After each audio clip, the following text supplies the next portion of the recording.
Guys, कैसे हैं आप लोग। आज मैं आ चुका हूँ एक और नई वीडियो के साथ।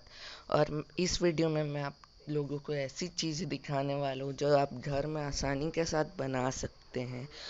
तो चलिए बनाना शुरू करते हैं। तो इस चीज़ को बनाने के लिए सबसे पहले हमें ज़रूरत होगी इसकी। इसे हम आम भाषा में पीसीबी कहते हैं, जिसका फुल फॉर्म होता है प्रोटोटाइप सेरेमिक बोर्ड। उसके बाद जो अगली चीज़ हमें लगेगी वो है एक एनपीएन ट्रांजिस्टर, और इसे हम कहते हैं BC547 एनपीएन ट्रांजिस्टर। और इस तरीके के हमें टोटल 3 ट्रांजिस्टर की ज़रूरत पड़ेगी। और उसके बाद हमें अगली चीज़ की जो ज़रूरत पड़ने वाली है उसे हम कहते हैं एलईडी। ये आजकल सभी के घर में बड़ी आसानी से मिल जाती है, और अगर नहीं है तो आप अपने आसपास के किसी भी दुकान से ख़रीद सकते हैं। और उसके बाद हमें एंटीना की ज़रूरत पड़ेगी। आप इसे बड़े ही आसानी से कॉपर तार को लेके पेन के चारों तरफ ऐसे गोल गोल घुमा के बना सकते हैं। तो ये तो हो गया हमारे मेन कंपोनेंट की बात। अब हमें इसको पावर भी देना है, तो हम पावर देने के लिए बैटरी का इस्तेमाल करेंगे।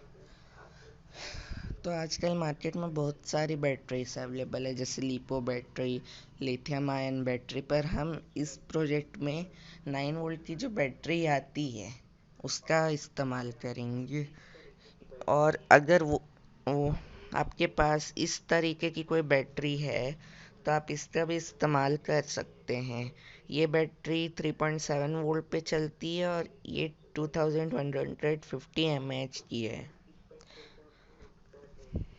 तो इस प्रोजेक्ट में हम 9 वोल्ट की बैटरी का प्रयोग कर रहे हैं, तो हमें एक कनेक्टर की भी आवश्यकता पड़ेगी।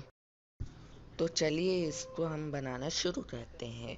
तो ये बनाना काफ़ी आसान है। आपको सबसे पहले ज़रूरत होगी पीसीबी की। आपको कुछ नहीं करना है, ये जो स्क्रीन पे आपको यहाँ पे डायग्राम दिख रहा है उस हिसाब से सारे कंपोनेंट्स को लगा देना है। अगर आप लोग को कंपोनेंट्स को पीसीबी में सोल्डर करने में दिक्कत होती है कि किस ऑर्डर में आप सोल्डर करेंगे या कुछ गड़बड़ हो जाती है, तो आपको कुछ नहीं करना है। आपको इस प्रकार के कुछ मार्कर से पहले उसमें सर्किट ड्रॉ कर देना है उसमें पीसीबी में। फिर उसी हिसाब से आपको आपके सारे कंपोनेंट्स पीसीबी में लगाने हैं और फिर सोल्डर कर देने। इससे आपको काफ़ी आसानी होगी सोल्डरिंग के प्रोसेस में, कभी भी आप ऐसा सर्किट बनाते हैं। तो मैं आपको अभी दिखाता हूँ। तो जैसा आप देख सकते हैं, मैंने इस पीसीबी पे सर्किट का पूरा लेआउट ड्रॉ कर दिया है। अब हम सिंपली इसमें कंपोनेंट्स डाल के सोल्डर कर देंगे। तो सबसे पहले हम एंटीना डाल लेते हैं, क्योंकि ये सबसे बड़ा कंपोनेंट है।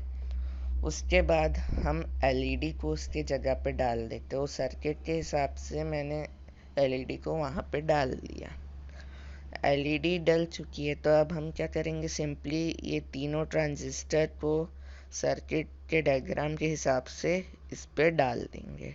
तो ऐसे हम डाल देते हैं।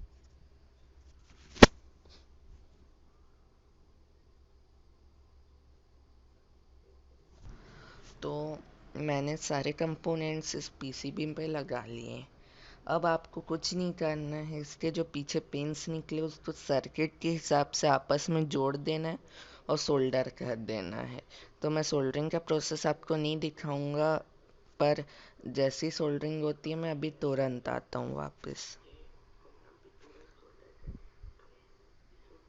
तो जैसा कि आप देख सकते हैं, मैंने सारे कंपोनेंट्स को सोल्डर कर दिया है। तो सोल्डर होने के बाद कुछ ये इस प्रकार दिखेगा। और मैंने एक एंटीना और लगा दिया ताकि सरफेस एरिया बढ़ जाए और ज़्यादा से ज़्यादा वो वोल्टेज को पिक कर सके। अगर आपके मॉडल में कोई दिक्कत आती है, जैसे वो लाइट एकदम कम जल रही है, तो आप एंटीना के चारों तरफ एल्युमिनियम फॉइल को फोल्ड कर दीजिए, तो उससे सरफेस एरिया बढ़ जाएगा और आपका और अच्छा सा एलईडी ग्लो करेगी। तो मैंने यहाँ पे ये जो कनेक्टर है उसको भी सोल्डर कर दिया है। तो आप देख सकते हैं कि सोल्डर होने के बाद ये कुछ इस प्रकार का दिखाई देगा।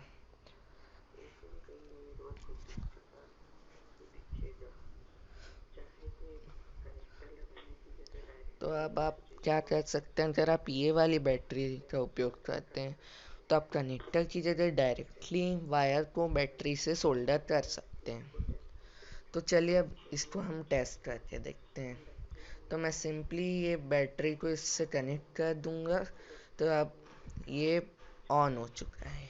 तो अब मैं अपने लैपटॉप का चार्जर लूँगा और उस पे टेस्ट करके देखते हैं। मैंने स्विच ऑन करके रखा है, तो जैसा कि आप देख सकते हैं, जैसे ही मैं चार्जर के पास ले जा रहा हूँ उसकी एलईडी जलनी शुरू हो जा रही है, जैसे ही दूर ले जा रहा बंद हो जा रही है। आप देख ही सकते हैं